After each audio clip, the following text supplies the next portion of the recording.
ভেনেজুয়েলায় ঢুকে president Nicolas মাদুরোকে ধরে নিয়ে যাওয়ার ঘটনায় যেন বিশ্ব রাজনীতিতে আগুনে ঘি ঢেলেছে। এরপর থেকেই যুক্তরাষ্ট্রের প্রেসিডেন্ট ডোনাল্ড ট্রাম্পকে ঘিরে বিশ্ব নেতাদের মধ্যে বাড়ছে আতঙ্ক ও সতর্কতা। একের পর এক আগ্রাসী হুঁশিয়ারির ধারাবাহিকতায় এবার ইরানের সরাসরি হামলার হুমকি দিয়ে মধ্যপ্রাচ্যের দিকে আঙুল তুললেন ডোনাল্ড ট্রাম্প। এর ঠিক পরদিনই মার্কিন মদতপুষ্ট ইসরায়েল ঘোষণা দেয় ইরান, লেবানন ও ফিলিস্তিনের পশ্চিম তীরের সঙ্গে একযোগে যুদ্ধের প্রস্তুতি নিতে সেনাবাহিনীকে সর্বোচ্চ সতর্ক থাকতে নির্দেশ দেওয়া হয়েছে। এই উত্তাল পরিস্থিতিতে পাল্টা হুঁশিয়ারি দিল ইরান। সম্প্রতি এক কড়া বিবৃতিতে ইরানিয়ান ডিফেন্স কাউন্সিল জানিয়ে দিয়েছে, শত্রুরা যদি আগ্রাসনের চিন্তাও করে তবে অপেক্ষা না করেই আগাম আঘাত হানবে তেহরান। কাউন্সিল স্পষ্ট ভাষায় জানিয়ে দিয়েছে, ইরানের অভ্যন্তরীণ বিষয়ে হস্তক্ষেপ বা অস্থিরতা তৈরির যে কোনো চেষ্টা করলে তার দাঁত ভাঙা জবাব দেওয়া হবে। শুধু পাল্টা প্রতিক্রিয়ায় সীমাবদ্ধ না থেকে দৃশ্যমান যে কোনো হুমকিকে আগে ভাগেই নিশ্চিহ্ন করতে প্রস্তুত ইরান।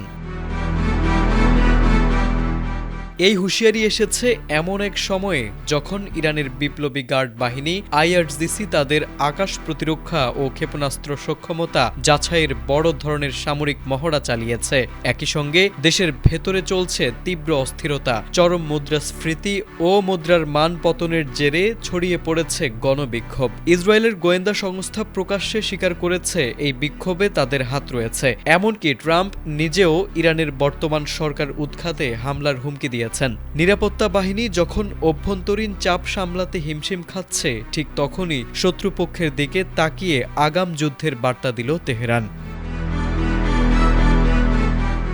2025 সালের জুনে ইরান ইসরায়েল সংঘাতের পর গঠিত ইরানিয়ান ডিফেন্স কাউন্সিল এবার তাদের অবস্থানকে রেডলাইন হিসেবে ঘোষণা করেছে। পরিষ্কার করে জানানো হয়েছে, ইরানের নিরাপত্তা, স্বাধীনতা ও ভৌগোলিক অখণ্ডতা কোনোভাবেই লঙ্ঘন করতে দেওয়া হবে না। যেকোনো আগ্রাসনের জবাব হবে কঠোর ও সমান তালে। ইরানের রাষ্ট্র নিয়ন্ত্রিত ইংরেজি দৈনিক তেহরান টাইমসও আগাম আত্মরক্ষামূলক হামলার সম্ভাবনার কথা উল্লেখ করে এই বার্তাকে আরও জোরালো করেছে। Desk report, ATN Bangla.